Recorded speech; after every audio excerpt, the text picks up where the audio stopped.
Ang tinuturo ko sa mga kapatid na binata, bago kayo maghanap ng asawa o maghintay ng mapapangasawa, matuto muna kayong sumunod sa Diyos.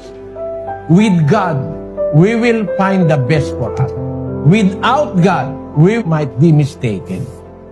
Yun ang dapat nating makita. Mabait na asawa galing sa Panginoon. Bakit? Ikaw kasi sa Panginoon ka rin eh. You are a man of God, bibigyan kanya ng isang mabait na asawa.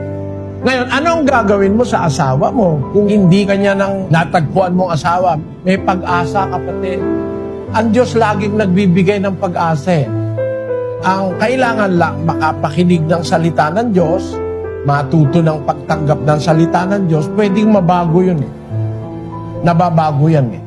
Nakakapag-recreate ang Diyos within us. Yung sinasabi doon sa 3:5 ng Tito, na hindi dahil sa mga gawa sa katwiran na ginawa nating sarili, kundi ayon sa kanyang kaawaan ay kanyang iniligtas tayo sa pamamagitan ng paghuhugas sa muling kapanganakan at ng pagbaba